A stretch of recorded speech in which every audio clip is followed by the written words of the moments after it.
तो हम लोगों ने कंप्लीट कर लिया था up to the Heidelberg man. तो आप लोग के लिए एक दुख खबरी है। दुख खबरी क्या है? विकास चौधरी सर वाली जो क्लास है केमिस्ट्री की, वो हम लेंगे। ये अच्छी बात है। तो ये इसको खुशखबरी भी मान सकते हैं, ठीक? तो नहीं, वो हम बताना चाह रहे थे। बोले खुशखबरी है, तुम लोग बोलो मेरे मुंह पे नहीं सर ये तो दुख खबरी है, तो मैं दुखी हो जाता। हाँ तो एक्स्ट्रा नहीं, हो तो रूटीन की क्लास है ना, हम क्या करें? वो सर कह रहे हैं कि उनका सिलेबस हो गया तो क्या करें? आप लोग खाली बैठना फिर। एक तो आप पे हम उपकार करेंगे क्लास लेके सिलेबस जल्दी करें, और कह रहे हैं एक्स्ट्रा क्लास नहीं लेते। एक्स्ट्रा नहीं है, वो रूटीन क्लास है। एक्स्ट्रा तब मानी जाती है जब मैं आपको एडिशनल समय पे बुलाता कि 6:30 से 7:30 आ जाइए, हम पढ़ाएंगे। ठीक, वो हम नहीं करते हैं। और जब हमें जरूरत होती है तो हम झूठ बोल लेते हैं। चलो स्टार्ट करते हैं खैर अपना कार्यक्रम।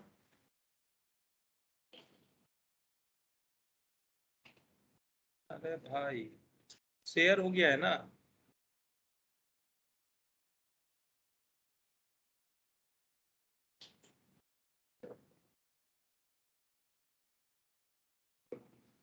तो हम लोग ये जावा एप मैन और पिकिंग मैन और हेडलबर्ग मैन कर चुके थे। आज अपना ये चैप्टर खत्म होगा। सर स्क्रीन शेयर नहीं हुआ। बेटा स्क्रीन शेयर हो गया होगा, आप देखो एक बार। नहीं सर। अरे जी सर। देखो तो एक बार देखो, दिख रहा है? अरे दिख रहा यस है? सर, हो गया। अरे वो लैपटॉप थोड़ा हैंग करता है, मैं इससे बटन पहले दबा चुका था। तो इवोल्यूशन में आगे बढ़ते हैं हम लोग।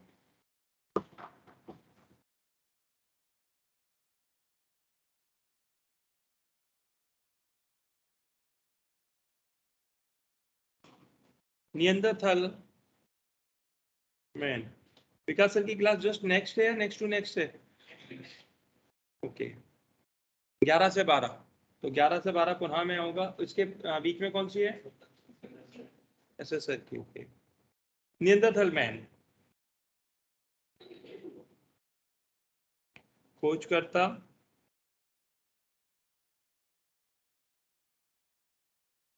सी फुअल रोड कहाँ से? नियंदरथल घाटी,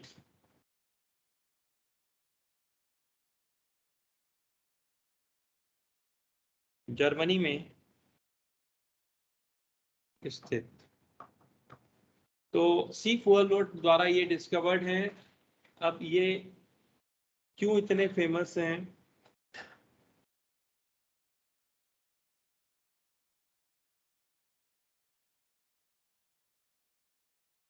यह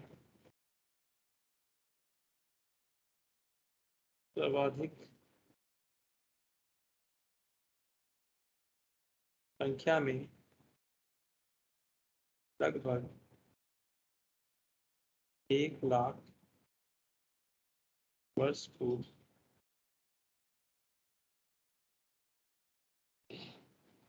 स्थित थे। यह माना जाता है कि यह 30,000 वर्ष पूर्व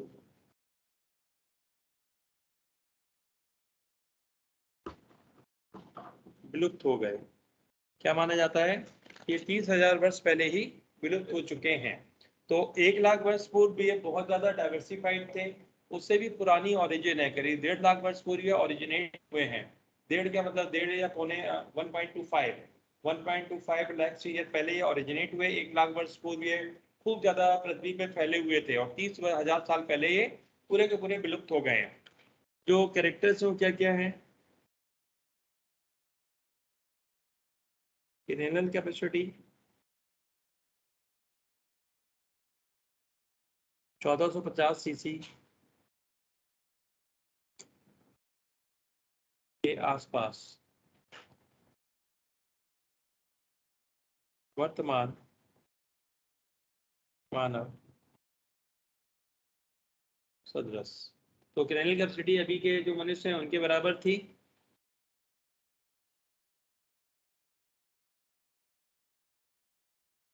थोड़ा सा प्रोगिनेथस चेहरा परफेक्टली ऑर्थोगिनेथस नहीं हुआ जैसे हम लोग के चेहरे हैं, ऐसा नहीं था। थोड़ा सा जबड़ा आगे को निकला हुआ था, हल्का सा। चिन,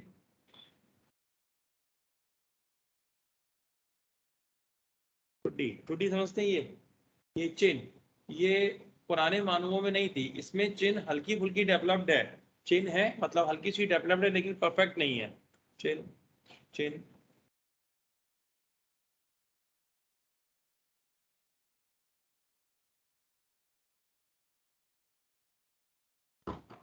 थोड़ी सी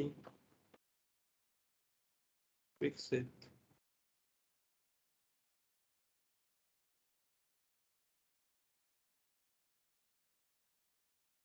आप सीधे उन कैरेक्टर्स पे आते हैं जो आपसे सीधे नीट पूछेगा। तो ये वो मानव था जिसने हिम युग देखा था। तो हिम युग में क्या हुआ, पृथ्वी पे पूरे पे बर्फ ही बर्फ आ गई। बर्फ ही बर्फ आ गई तो ह्यूमन की जो स्किन थी वो इतनी मोटी नहीं थी, वो ठंड सह पाती।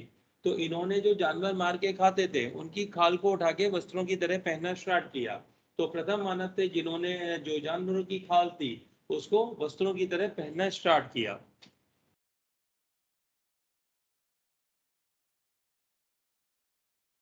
हिम युग के समय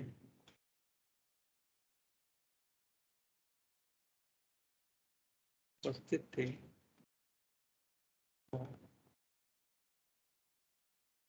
ठंड से बचने के लिए इन्होंने जानवरों की खाल को वस्त्रों की तरह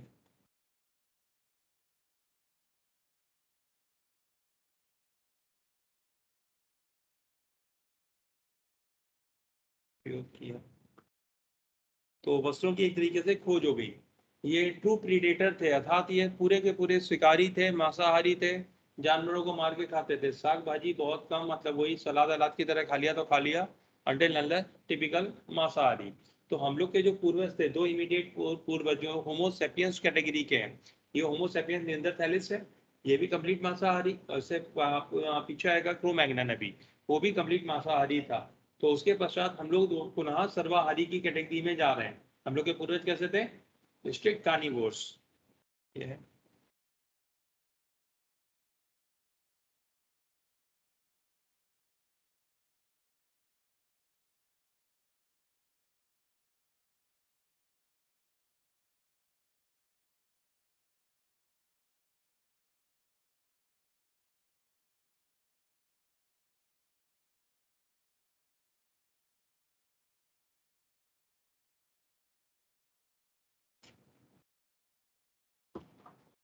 पर पक्षी होने के साथ साथ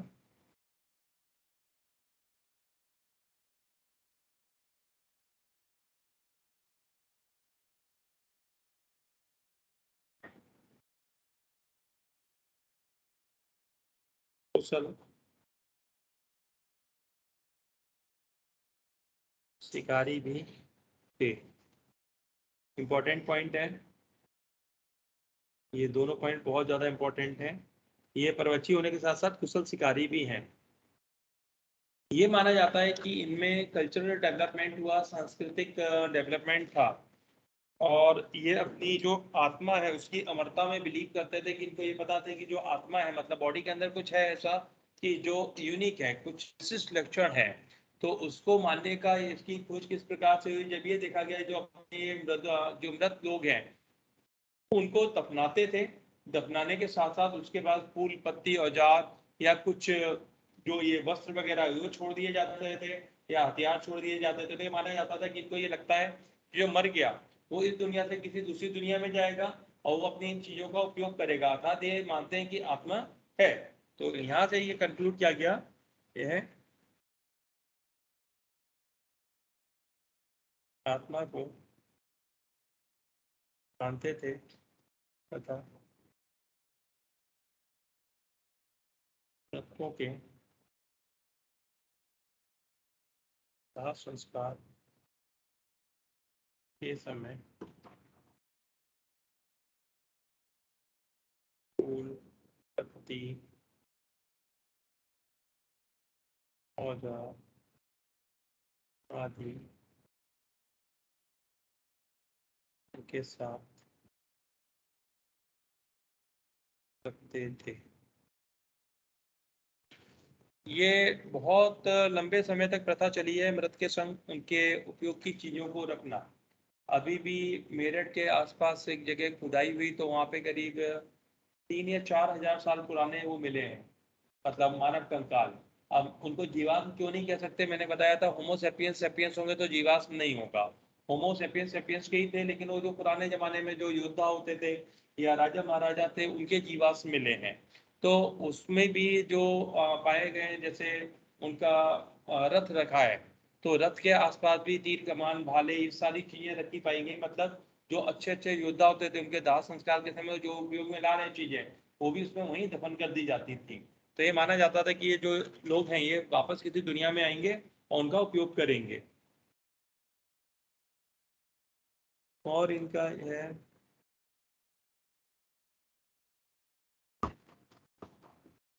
गुफाओं आदि में समूह बनाकर रहते थे। वह स्वजाति भक्षण भी इनमें देखने को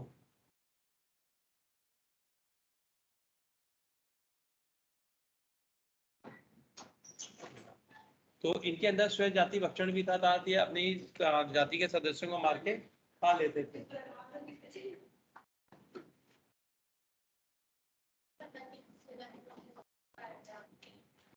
ये कैसे पता लगा, ये प्रिडिक्शन है।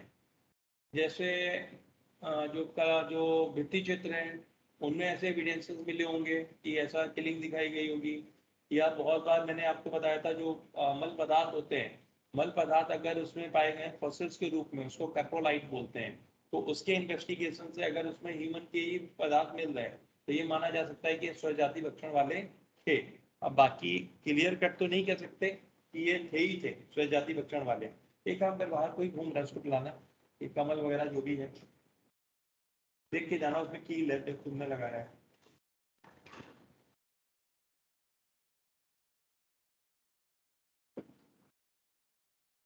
ऋषि हाड़ा जी को बुला दो।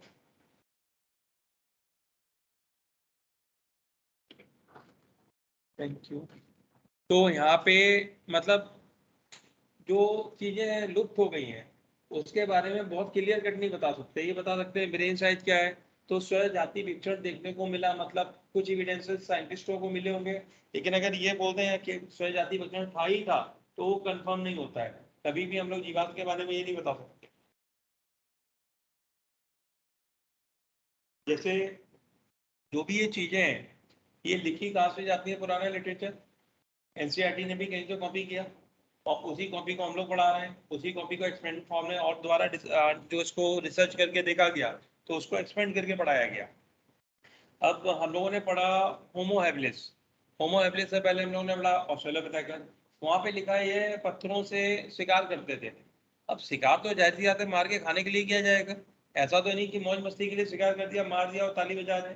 तो वहां पे लिखा है but essentially they ate fruits, मत लेकिन नॉर्मली वो खा क्या रहे हैं, फ्रूट खा रहे हैं। तो थोड़ा बहुत दंत विन्यास ऐसा पाया गया यार, ये एविडेंस हुए होंगे कि पत्थरों का इन्होंने पत्थर मिले। अब शिकार करते तो नहीं मिला ना कोई, कि किसी का शिकार करते हुए देखा हो किसी ने। वो प्रिडिक्शन है कि अगर पत्थर मिले तो हो सकता है शिकार करता हो, या कुछ जानवरों की ऐसे वो मिले होंगे अवशेष जिनमें उन पत्थरों के स्ट्राइकिंग के निशान होंगे कि ये पत्थर की वजह से मार दिए गए। तो नॉर्मली होता कैसे है, जैसे हम लोग रह रहे हैं कहीं पे, हम लोग को खतरा है, कोई जानवर हम लोग को काटने के लिए आया तो हमने उठा के पत्थर दे मारा। अब पत्थर दे मारा, वो मर गया, पत्थर का साइन होगा उस पर, उसकी जो अवशेष को देखेंगे, फॉरेंसिक स्टडी करेंगे, पत्थर का साइन मिलेगा। लेकिन वो इंडिकेट नहीं करेगा मैंने खाने के लिए मारा या मैंने बचाव के लिए मारा। तो ये इससे रिलेटेड चीजें एक तरीके से वो हैं कि हाँ कल्पना है लोगों की। यार ठाड़ा जी, मैंने करीब एक हफ्ते पहले इस दरवाजे की शिकायत की थी, बाट बाट बोलता है, बच्चे बेचारे उसको लगा के काम चला रहे हैं। नीचे मैग्नेट की बात हुई थी, याद करो। हाँ यार, रत्ती भर वो जो कह देता हूँ काम बिल्कुल नहीं होता है कभी। एक्चुअली ज्यादातर वो बीच में वो की वजह से तो चल रहा था मामला, उसको भूल गया वो मेजर काम। तो यार वो हर काम भूल जाता है जो मैं बोलता हूँ। आज कंफर्म कर रहा हूँ, और ये मेरे फायदे के लिए थोड़ा है यार, कोचिंग का फायदा है उसमें भी। डोर क्लोजर लगाए या मैग्नेट लगाए, जो लगाता है उसको बंद करे, वो बच्चे बेचारे उठ उठ के बंद कर रहे हैं।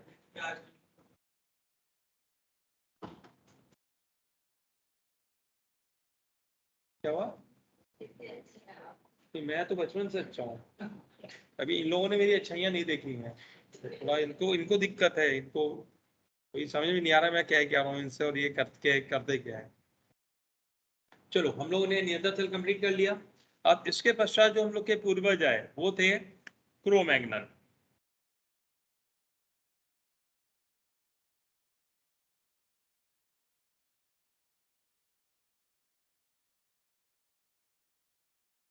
Crow Magnon humans.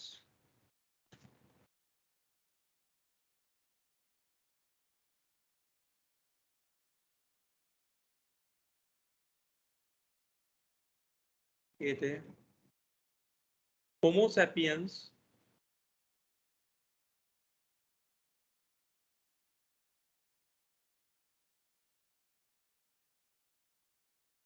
निएंडरथैलिस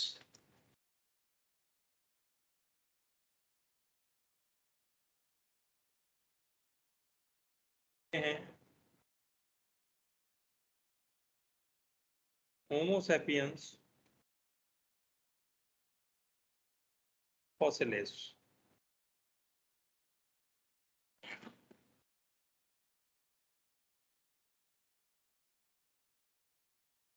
नाम से ही पता लग रहा है फॉसिलिस अर्थात फॉसिल्स बन चुके हैं, जीवांत बन चुके हैं इनके।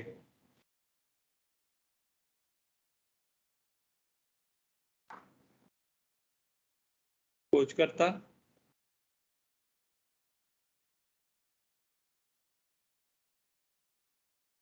मैकग्रॉगर, Tom, Cro Magnon, Rocks, France. किन चट्टानों से खोजे गए? क्रो मैग्नन नामक चट्टानें थी जिसे खोजे गए हैं, जिसके कारण इनको क्रो मैग्नन नाम मिला। कहाँ थे? फ्रांस में। ठीक। अब इनके लक्षण या उपस्थिति।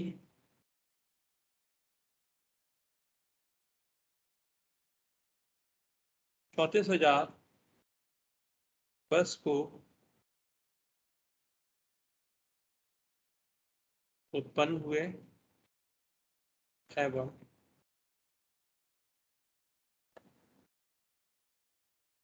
तब विलुप्त हैं। इनकी विलुप्ति का कोई डेफिनिट वो नहीं है टाइम पीरियड कि ये कब विलुप्त हो गए।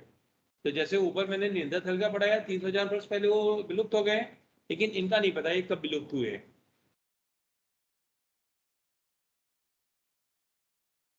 लक्षण। क्रेनल कैपेसिटी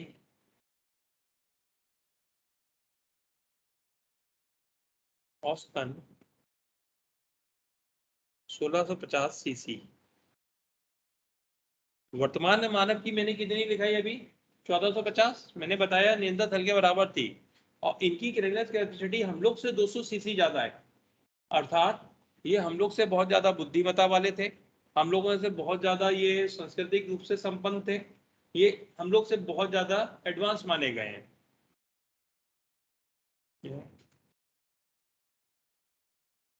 वर्तमान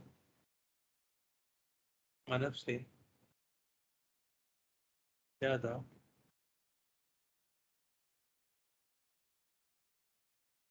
बुद्धिमत्ता वाले हैं।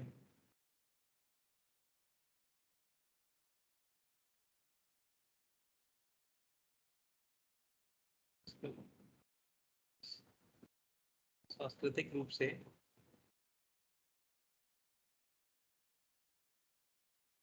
विकसित माने गए हैं।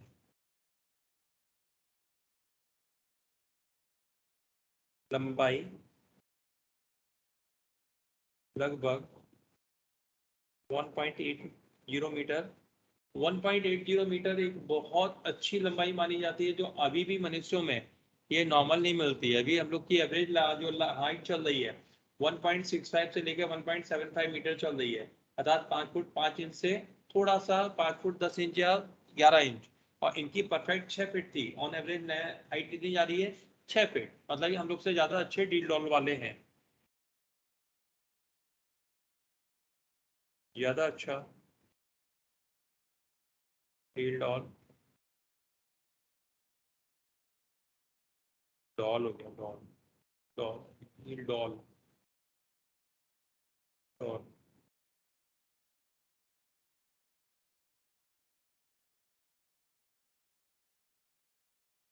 चिन्ह विकसित पूर्णतः ऑर्थोगिनेथस फेस। ऑर्थोगिनेथस फेस बताया मैंने, हम लोग जैसा बिल्कुल परफेक्ट स्ट्रेट फेस।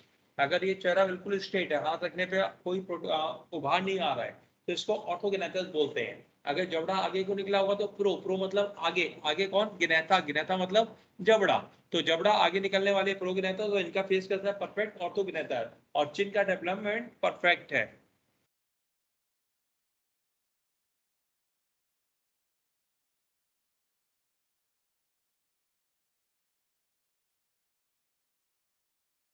उन्नत प्रकार के औजार व हथियार बनाना जानते थे।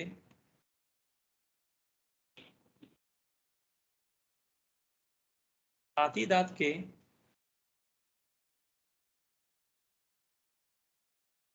आभूषण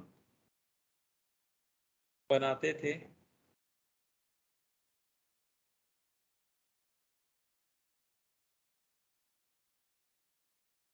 इन बनाई के पेंटिंग्स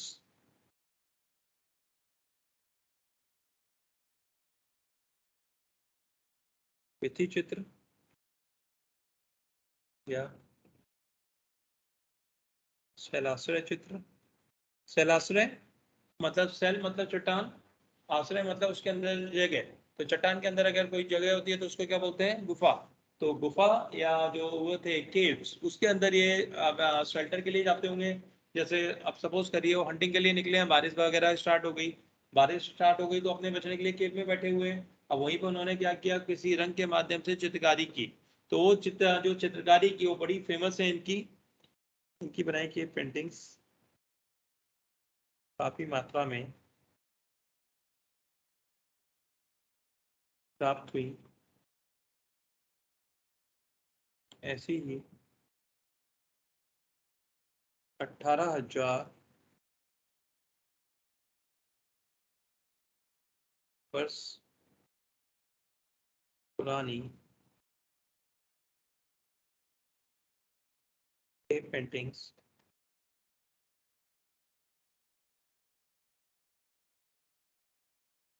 मध्य प्रदेश के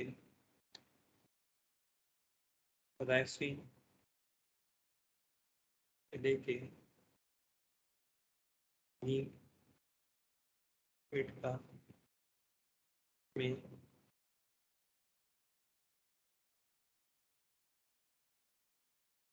पाई गई। पूरा इंपॉर्टेंट है वो, ठीक है। 18,000 साल पुरानी केव पेंटिंग्स कहाँ मिली है? मध्य प्रदेश के भीमबेटका में, जो कहाँ है? डिस्ट्रिक्ट रायसेन।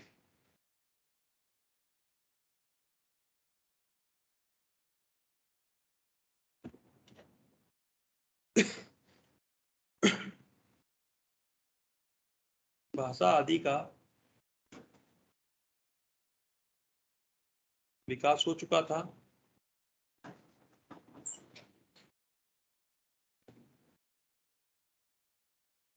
बस ये इसके नॉर्मल कैरेक्टर्स हैं जो आपसे पूछे जाएंगे। एडवांस कैरेक्टर में एक तो इनकी केप पेंटिंग्स आती है, ज्यादा उन्नत होना, ज्यादा सांस्कृतिक रूप से संपन्न होना, ये चीजें मानी जाती हैं। अब इनके पश्चात आए अब मॉडर्न मैन, मॉडर्न ह्यूमंस,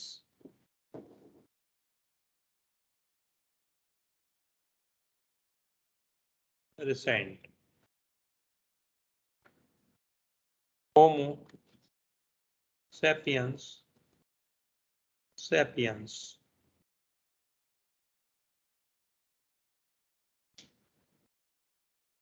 इनकी उत्पत्ति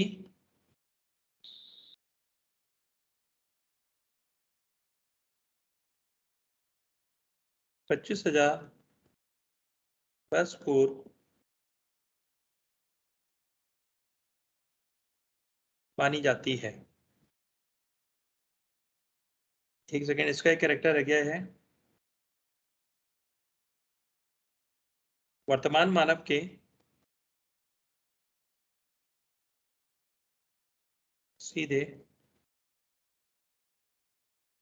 पूर्वज थे, इमीडिएट पूर्वज हैं ये हम लोग के, कौन?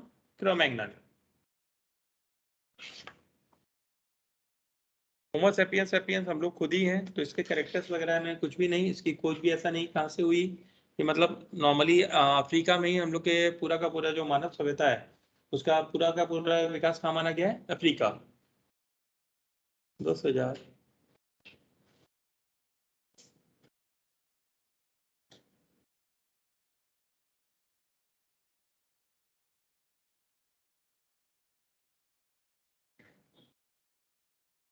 मानवों की उत्पत्ति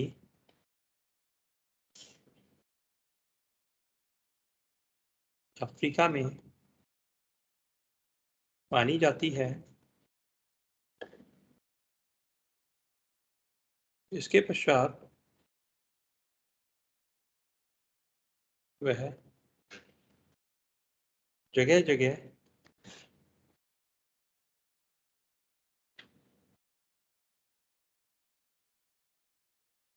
स्थानांतरित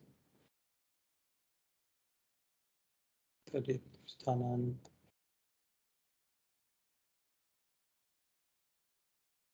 हो गए।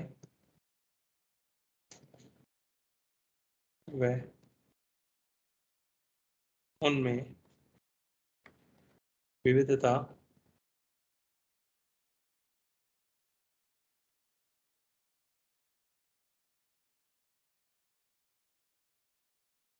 आती चली गई। जैसे अगर हम लोग अपनी बात करें, इस समय प्रेजेंट डेज में ह्यूमंस की 4 रेसेस हैं। रेसेस होती हैं नस्ल। जैसे नॉर्मल होमो सैपियंस सैपियंस है, तो इसका अगर एक और सब टाइप देखा जाए, सब स्पीशीज तो नहीं बोल सकते लेकिन इसका टाइप बोल सकते हैं। जैसे कुत्तों की बहुत सारी नस्लें होती हैं, ऐसे इंसानों की 4 नस्लें हैं। एक है आपकी कॉकेशियन।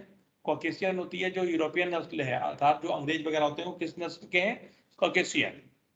एक होती है मंगोलॉइड। मंगोलॉइड मिलेगी आपको मंगोलिया। मंगोलिया चाइना के ऊपर है, चाइना और कोरिया के मध्य में जगह है मंगोलिया। मंगोलिया चाइनीज लोग, कोरियन लोग, वो सारे के सारे मंगोलॉइड, जिनका फेस आपको देख के ही पहचान में आ जाएगा कि मंगोलॉइड फेस कैसा होता है। ये आंखें बिल्कुल छोटी छोटी और ऐसा खिंची हुई, नाक पिचकी हुई, चेहरा अजीब सा सपाट। उसके बाद आती है निग्रॉइड। निग्रॉइड में अफ्रीकन, एशियन, सारे के सारे लोग हम लोग किस में आते हैं? निग्रॉइड। ये जो त्वचा का रंग थोड़ा काला होता है उस वाली रेस को बोलते हैं निग्रॉइड।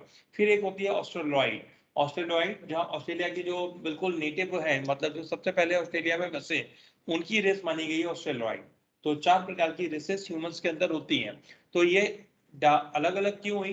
जब ये जगह जगह अपने चले गए, दूर दूर चले गए, तो इन्वायरमेंटल फैक्टर एप्लीकेबल हुए। इन्वायरमेंटल फैक्टर एप्लीकेबल हुए तो इनमें कुछ ना कुछ डिफरेंसेस आए, जिसकी वजह से इनमें क्या हुए? 4 रेस बन गई। ये लेमार्कियन का सपोर्ट है। क्लियर?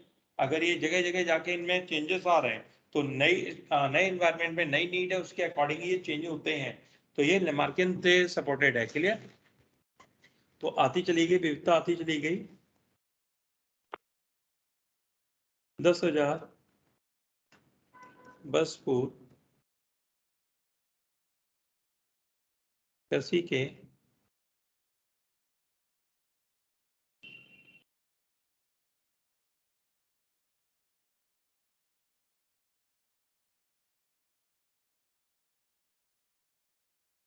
कृषि की खोज के पश्चात मानव ने एक जगह रहना सीखा, अर्थात घुमक्कड़ जीवन खत्म हो गया। उसको जिस खाने की खोज के लिए वो भटका भटका मारा मारा घूमता था इधर उधर, तो उसको उसको उगाना आ गया। तो यहाँ पे क्या हो गया, पशुपालन भी आया, खाने को उगाना आ गया। तो धीरे धीरे उसने क्या किया, ये घुमक्कड़ जीवन छोड़ दिया और ये जगह रहने लगा।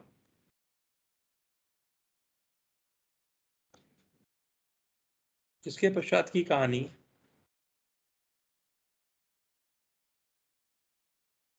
भिन्न भिन्न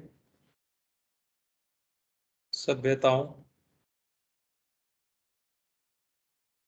के विकास व पतन की कहानी है। ये क्यों लिखा गया, उसके बाद की कहानी भिन्न भिन्न सभ्यताओं के विकास एवं पतन की कहानी है। अब ह्यूमन सेटलमेंट स्टार्ट हो गया। अब हड़प्पा संस्कृति बनी, मोहनजोदाड़ो बनी, मेसोपोटामिया बनी, अमेरिका में माया सभ्यता बनी, अलग अलग तरीके की ये जो सभ्यताएं थी ये बनी। और उसके बाद क्या कुछ ऐसे चेंजेस हुए होंगे जिसकी वजह से वो सारी सभ्यताएं नष्ट हो गई। जैसे अभी अगर आज के पेपर की बात करूं तो हिसार में हड़प्पा संस्कृति का सबसे पुराना शहर खोजा गया है। उसमें 30,000 साल पुराने अवशेष प्राप्त, नहीं 30,000 सॉरी 3,000 साल, हरियाणा में हिसार में राखी गढ़ी जगह है, वहां पे खोजा गया है। तो वहां पे 3 से 5 हजार साल पुराने अवशेष मिल रहे हैं। इसे ऐसे सबसे बड़े जो शहर है उसके अवशेष मिले। तो ये माना जाता है कि कभी ना कभी कोई एक महा मतलब एक बहुत भयंकर बाढ़ टाइप की आई, जिसके कारण उसके अवसाद में सारी चीजें दब गई। जैसे इंडिया की ओरिजिन मैंने आपको बताई थी, इंडियन कॉन्टिनेंट कहाँ से सेपरेट हुआ, कुछ ऐसा याद है, बताया मैंने? कोई नहीं, अभी बता दूंगा। अब यहाँ पे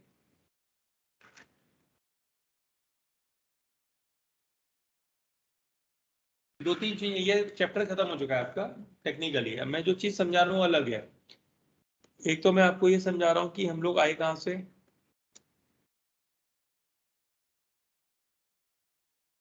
ये है अफ्रीका का भाग। ये किसका भाग है, अफ्रीका। इधर ये आया,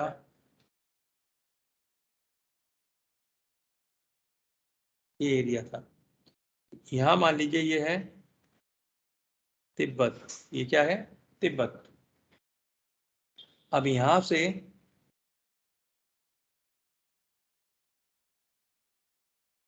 एक भाग टूट के पृथक हुआ, ये भाग टूट के पृथक हुआ। और ये टेक्टोनिक मूवमेंट की वजह से इधर मूव करना स्टार्ट हुआ। अब तिब्बत में हो क्या रहा था, यहाँ पे नदियां थी जो लगातार यहाँ पे सागर में गिर रही हैं। इसमें ब्रह्मपुत्र थी, गंगा, ये गंगा थी, सरस्वती थी, सिंधु थी, झेलम थी, चिनाव थी, ये सारी नदियां यहाँ से गिर रही हैं। नदियां गिरेंगी तो यहाँ पे जो पत्थर है उसको काट के वो लाएंगी। तो यहाँ पे मलबा भरा पड़ा है, नीचे क्या है, भारी मात्रा में मलबा है। जो नदियां हमेशा कोई ना कोई मिट्टी काट के, वो चट्टान काट के लाती हैं, वो मलबा यहाँ पे पड़ा हुआ है, बोल्डर्स वगैरह पड़े हैं। जब इंडियन प्लेट आई तो इंडियन प्लेट यहाँ पे आके टकराई, यहाँ पे आई टकराई, तो ये जो मलबा था यहाँ से ऊपर को उड़ गया और इंडियन प्लेट यहाँ पे आके फिट हो गई। ये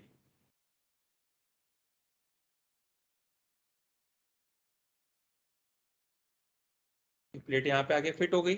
तो एक तो यहाँ हिमालय बना। फिर जब इसकी दोबारा स्ट्राइकिंग हुई, ये मतलब ये एक्चुअली मूवमेंट होते रहते हैं। अब जब दोबारा मूवमेंट हुआ तो यहाँ पे मिडिल हिमालय बना, और मूवमेंट से लोअर हिमालय और शिवालिक रेंज बनी।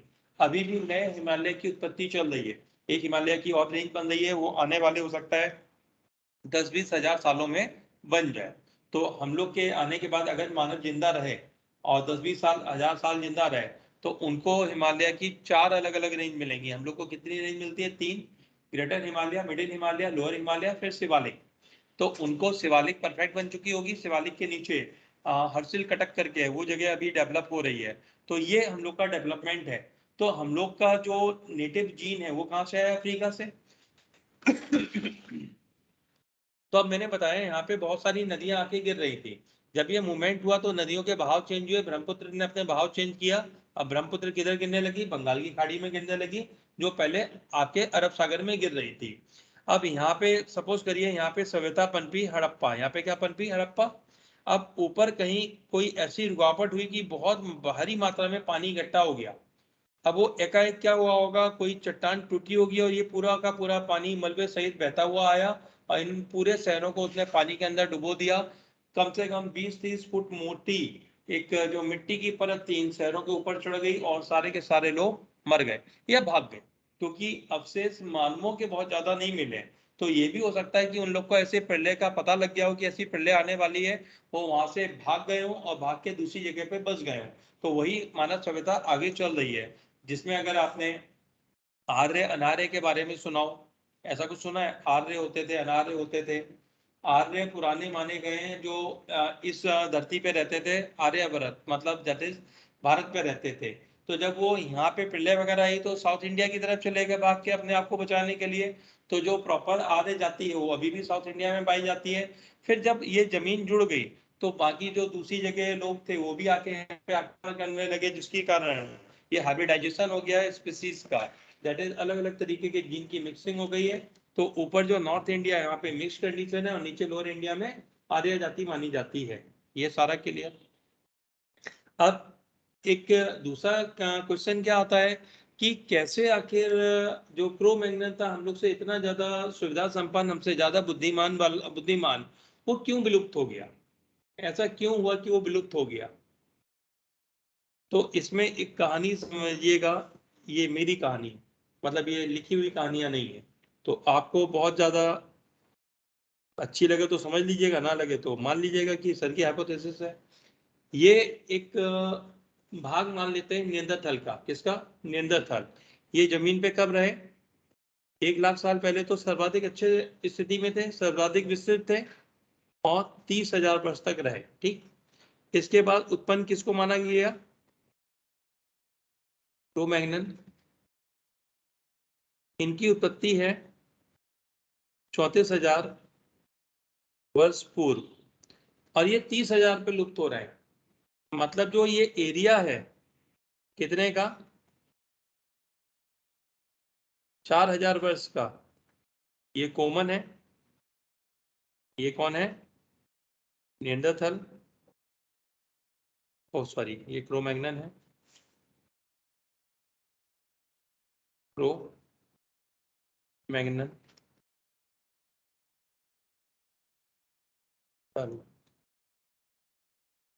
और 18,000 साल पुरानी इनकी केव पेंटिंग्स मिली है। और मनुष्य का होमोसेपियंस सेपियंस का मैंने प्रादुर्भाव कब बताया? 25,000 वर्ष पूर्व।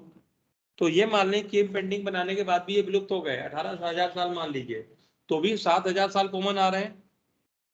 7,000 से ज्यादा कॉमन वर्ष किसके? ये कौन है? होमोसेपियंस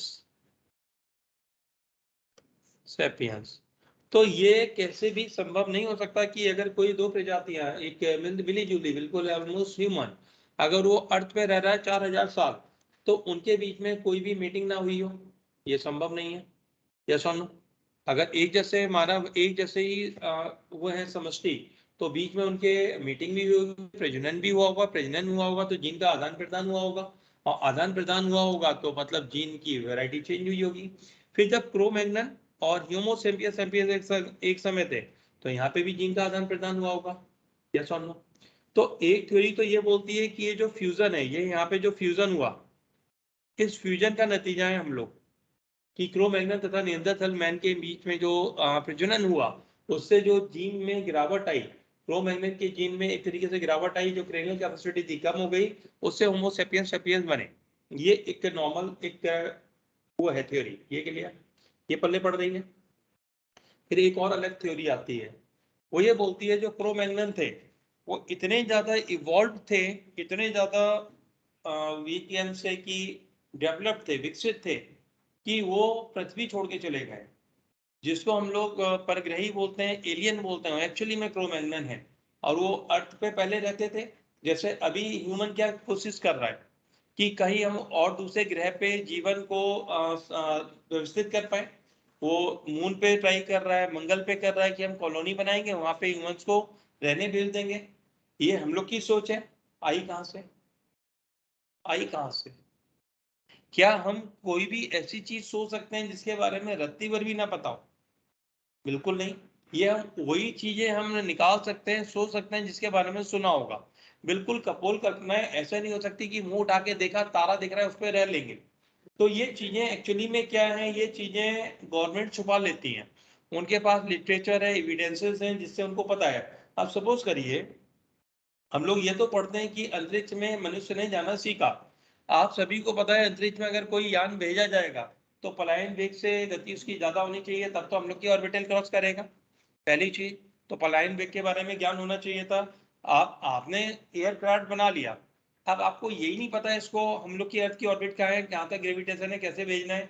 अब सपोज करो बना के आपने भेज लिया, अर्थ की ऑर्बिट से निकलते ही वो जल जाता है, ये भी आपको पता होगा घर्षण के कारण। या कोई चीज वापस आती है तो जल जाती है।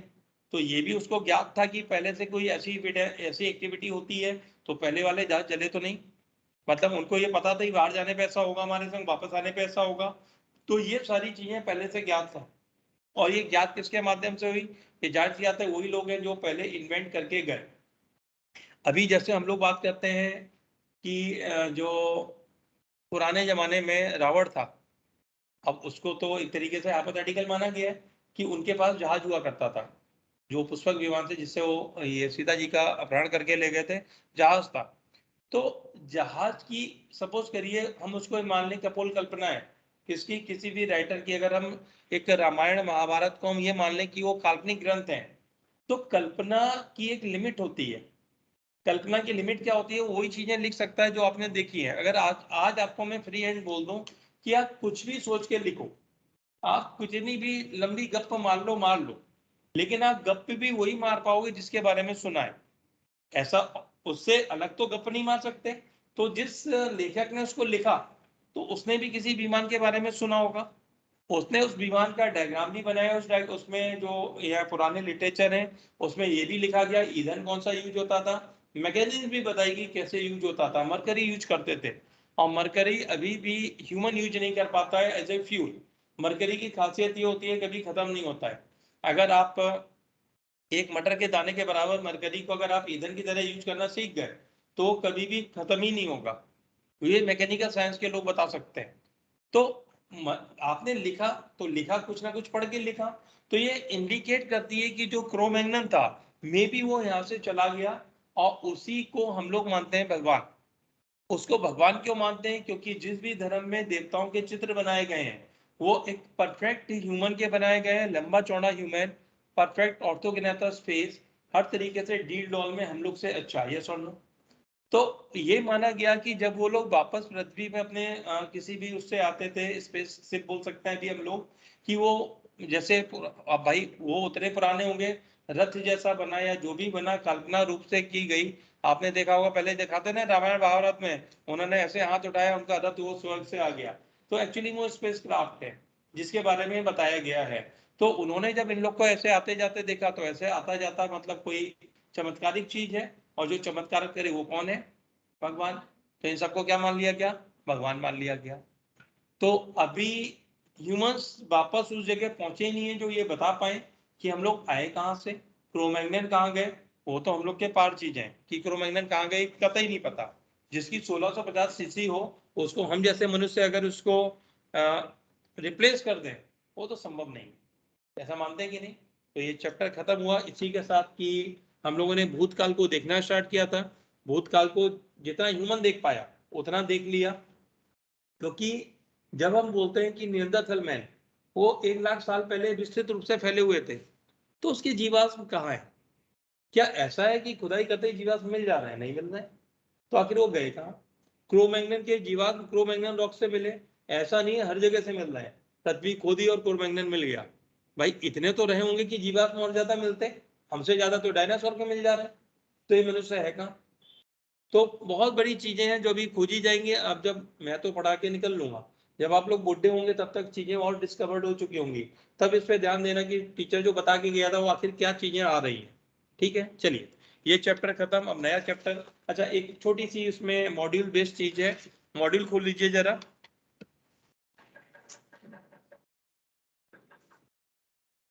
मॉड्यूल में देखिए सबसे लास्ट में क्रोमोसोमल बेंडिंग पैटर्न दिया है ह्यूमंस का और चिंपैंजीज का, क्रोमोसोम नंबर 3 और 6 इसको कंपेयर किया गया है।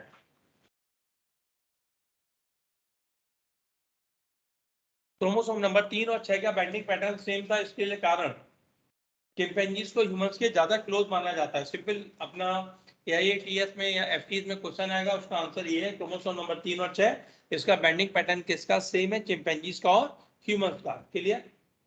तो ये तो सब इसकी कहानी हो गई। बीच में इसमें मॉड्यूल में आप पीछे खोलिए सबसे शुरू में, जहाँ पे जीवात्मिकी से वो है एविडेंसेस।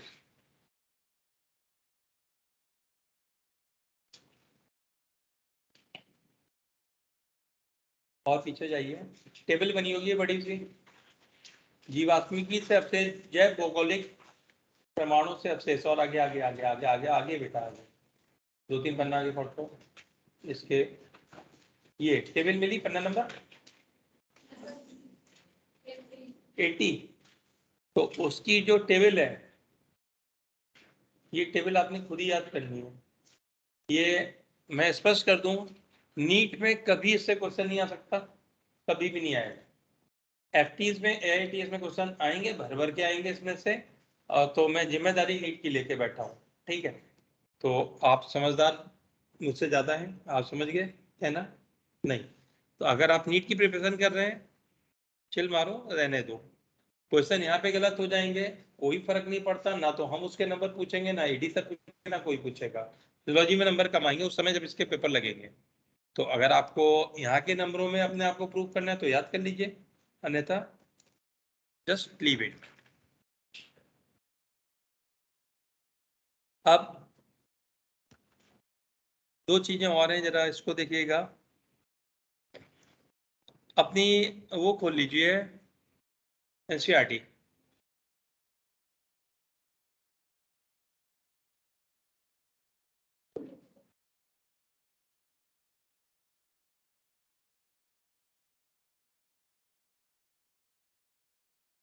काम वो तुम्हारा करे, और तब तुम बहुत छिड़ रही थी जब तो तुम उसे थैंक यू क्यों बोली? बस तब उसकी तुम शिकायत कर रही थी हमसे। अब देखो वहां पे एक रेप्टाइल्स की वो दे रखी है। हाँ ये यही डायग्राम, ये पन्ना पढ़ो, पन्ना नंबर 152।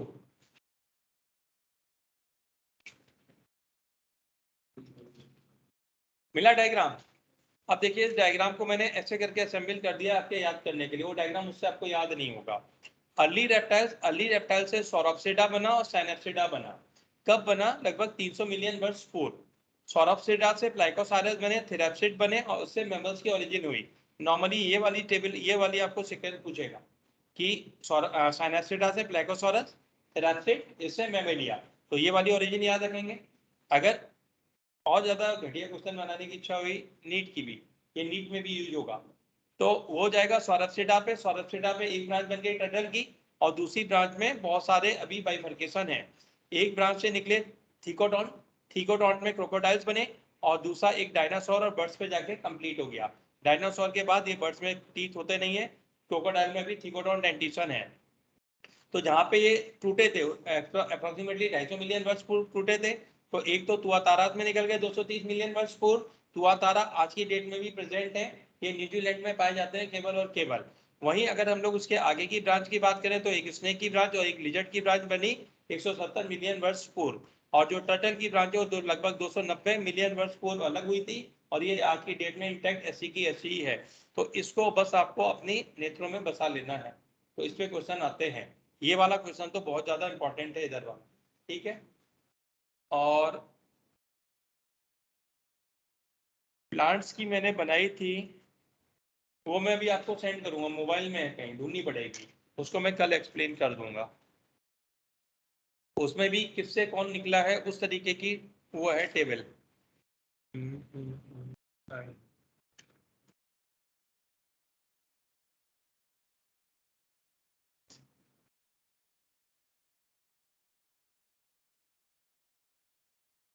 जैसे ही फुर्सत मिलती है ना कि एक लेक्चर और मिल गया तो दिमाग इतना फ्री हो जाता है ना।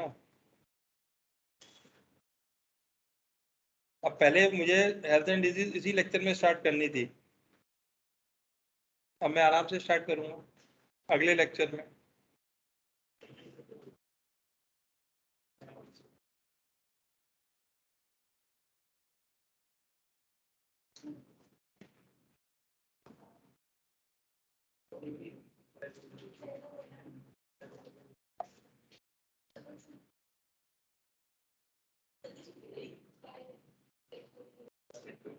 अपने मोबाइल को खोलिएगा जरा।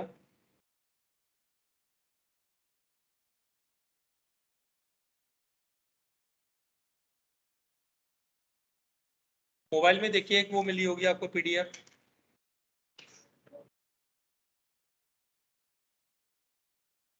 प्राप्त हुई पीडीएफ? बच्चों मोबाइल में देखिएगा पीडीएफ में।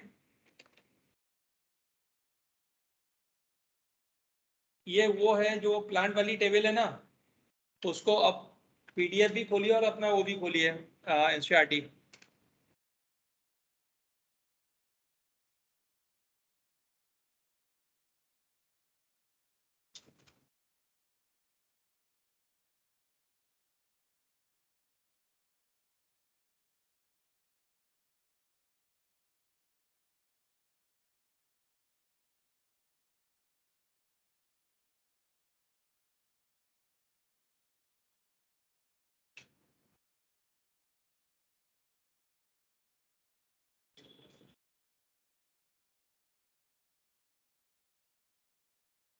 अब देखिए यहाँ पे सबसे नीचे क्लोरोफाइट एंसिस्टर है, इससे कौन निकले? ब्रायोफाइट्स निकले। तो bryophytes evolve in Carboniferous period from chlorophyte ancestor मिले। कहाँ पे है? ये वाला पॉइंट इनकी ओरिजिन माना जाएगा। देखिए जहां से ये चीजें फैलना चालू होंगी ना, वो ओरिजिन मानी जाएगी। तो ये कार्बोनिफेरस में उत्पन्न हुए कौन? ब्रायोफाइट। किससे हुए? क्लोरोफाइट एंसिस्टर से हुए। ये क्वेश्चन ये हो गया। फिर है ये tracheophytes also evolve from chlorophyte ancestor and give rise to Zosterophyllum and Rhynia type ancestor. Tracheophyte से कौन निकले? जोस्टेरोफाइलम। ये देखिए इधर उसमें बोर्ड पे जोस्टेरोफाइलम से आर्बोसेंट लाइकोपोड्स निकले, हार्बेसियस लाइकोपोड्स निकले। आर्बोसेंट लाइकोपोड खत्म हो गए परमियन में और हार्बेसियस लाइकोपोड्स आज तक की जिंदा हैं। फिर जोस्टेरोफाइलम ये लिखा हुआ है, ये लाइको आर्बोसेंट लाइकोपोड्स एक्सटिंक्ट इन परमियन।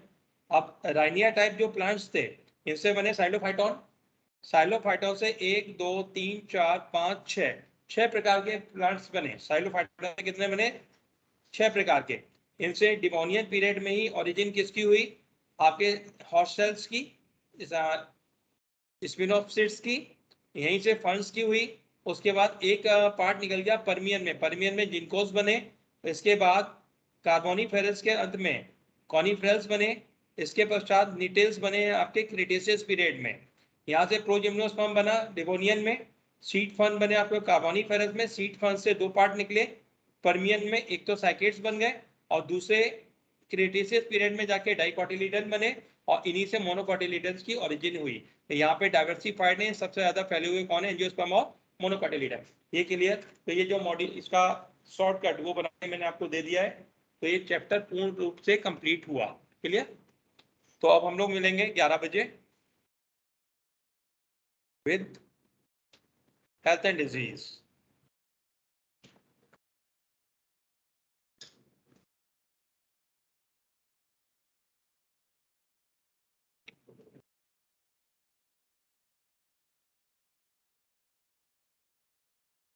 केमिस्ट्री का सिलेबस हम लोग का खत्म।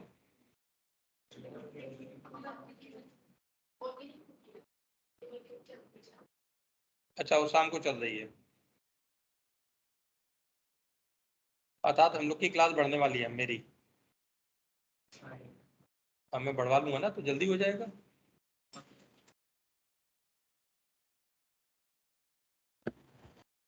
बढ़वाने में बता दूं, अगर क्लास बढ़ी तो एक तो हेल्थ एंड डिजीज कंटिन्यूस रखेंगे, एक में स्टार्ट करूंगा बायोटेक। अगर 2 लेक्चर सेम डे आएंगे तो दोनों सेम नहीं पढ़ाऊंगा, ऐसा तो समझ में नहीं आएगा क्यों। एक्चुअली में RM8 है इवनिंग बैच, तो मॉर्निंग में उसको भी मैं क्लब करूंगा इसी में, तो वो ऑनलाइन इनकी बायोटेक चलती रहेगी, मतलब एक साथ तो मैं बुला ही नहीं सकता हूँ। तो बायोटेक उनकी भी स्टार्ट हो जाएगी, आपकी भी स्टार्ट हो जाएगी। उनका हेल्थ एंड डिजीज शाम को पढ़ाया करूंगा, आपको सुबह, तो आपको तो कोई फर्क नहीं पड़ेगा, उन क्या फर्क पड़ेगा। अरे 2 अलग अलग सब्जेक्ट मान के पढ़ लेना कि बायोटेक का टीचर ही अलग अलग क्लास लेता है, ये दिमाग में बैठा लेना। किससे क्या कह रहे हो क्या? अब अगर इसका अगर 2 टॉपिक मिक्स होने लगे तो एमबीबीएस का ख्वाब छोड़ देना। 6 सब्जेक्ट एक चलते हैं और केवल जूलॉजी के होते हैं, एमबीबीएस का ख्वाब भी पालोगे और करना भी नहीं है।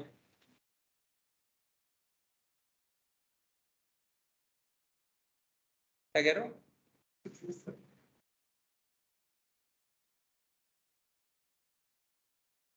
जहां पे इंसान को सहूलियत मिल जाती है ना, नखरे जरूर करता है, ऐसा मानते हो कि नहीं? फिजिक्स में 4 अलग अलग चीजें चलेंगी, फलानी ऑप्टिक्स भी चल रही है, ढिमकानी भी चल रही है, वो सब चलता है, वो जबरदस्ती कोई भी पढ़ा दे, और कोई इंसान बिल्कुल प्यार से बोले कि नहीं ऐसा कर लेते हैं ना, नहीं, ऐसे में दिक्कत होगी सर, मिक्स हो जाएगा। फिजिक्स में कितने टॉपिक चल रहे हैं? RM12 से पूछना, 4 टॉपिक चल रहे हैं एक साथ, 4 टॉपिक अलग अलग। ये ऑर्गेनिक इनऑर्गेनिक अलग अलग चलती है, मिक्स होती है। आप लोग का ब्रेक हो चुका है, आप जा सकते हैं। आई नो आपको प्रॉब्लम नहीं है बच्चों, और जिसको है उसको भी प्रॉब्लम नहीं है, मैंने तो पढ़ाना है, मैंने राय थोड़ा मांगी किसी की कि मैं ऐसा करूं, ये कंपल्सन है।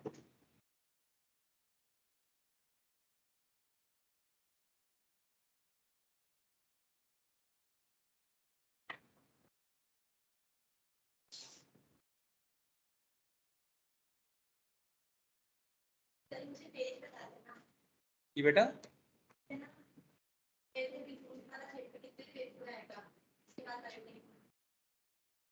कि तुम कौन से गांव से आई हो भाई? देखो पहली चीज, ये कॉपी जो बची हो मेरी है, जूलॉजी की है, और कुछ नहीं होना। बिंदास में बॉटनी भी है, कहीं केमिस्ट्री भी चालू कर लो।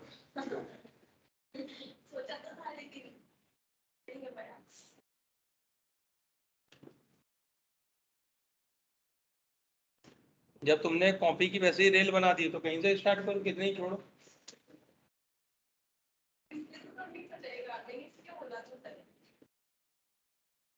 देखो सिमरन, मैं तुम्हें बहुत होशियार बच्चा समझता था, समझिए समझता था,